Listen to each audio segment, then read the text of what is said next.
AVR learning hub पर। कैसे हैं आप लोग सब?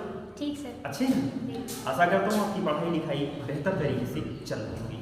तो जैसा कि मैंने वादा किया था कि आप लोगों को इम्पॉर्टेंट प्रश्नों की पूरी श्रृंखला हम आपको देंगे, उसी क्रम में आज हम आपको बताएंगे क्लास 12 फिजिक्स के पार्ट 1 से जितने इम्पॉर्टेंट क्वेश्चंस बन रहे हैं। आशा करता हूँ कि ये सारे महत्वपूर्ण प्रश्न आपके एग्जाम में बेहतर प्रदर्शन के लिए सहायक होंगे। तो चलिए शुरू करते हैं प्रश्न नंबर 1 से। आपका जो पहला प्रश्न है वो है निम्नलिखित राशियों के मात्रक बताइए, जिसमें वैद्युतशीलता यानी कि एप्सिलॉन, वैद्युत विभव, वैद्युत क्षेत्र की तीव्रता और धारा घनत्व। आपके जो भी शुरुआती चैप्टर्स हैं उनके जो भी राशियां हैं उनके मात्रक आपको आने चाहिए। कोई भी मात्रक पूछ सकता है, वो चाहे बहुविकल्पी में पूछ ले या एक नंबर वाले प्रश्न में पूछ ले।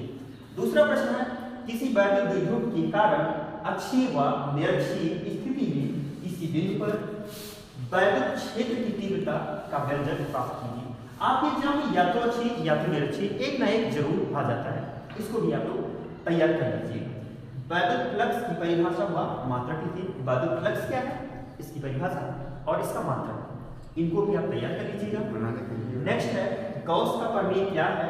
गॉस के नियम का उपयोग करके अनंत लंबाई के समान रूप से आवेशित सीधे तार के निकट वैद्युत क्षेत्र की तीव्रता का व्यंजक प्राप्त कीजिए। या तो ये क्वेश्चन आएगा या गॉस के नियम का उपयोग करके समान रूप से आवेशित अनंत समतल चादर के कारण वैद्युत क्षेत्र की तीव्रता का व्यंजक प्राप्त कीजिए।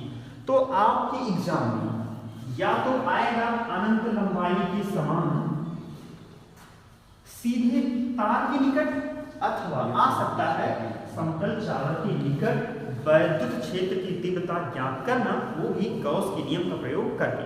आपके एग्जाम में एक ना एक क्वेश्चन इनमें से जरूर आएगा। नेक्स्ट क्वेश्चन है समविभव पृष्ठ, विभव प्रवणता, विभवमापी की सुग्राहिता से आप क्या समझते हैं। इन तीनों में से लगभग ये मान के चलिए कि एक क्वेश्चन जरूर आ जाना चाहिए आपके एग्जाम में, समविभव पृष्ठ, विभव प्रवणता और विभवमापी की सुग्राहिता। चलिए इसी क्रम में हम आगे बढ़ते हैं। तब तक आप लोग वीडियो को पॉज करके ये सारे क्वेश्चंस एक पेज में आप लोग नोट कर लीजिए।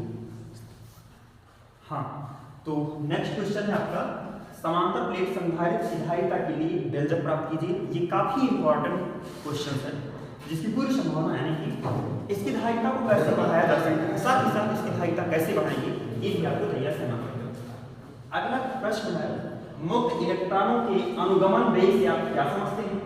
अनुगमन वेग के आधार पर ओम के नियम की व्युत्पत्ति कीजिए। ये भी इंपॉर्टेंट क्वेश्चन है।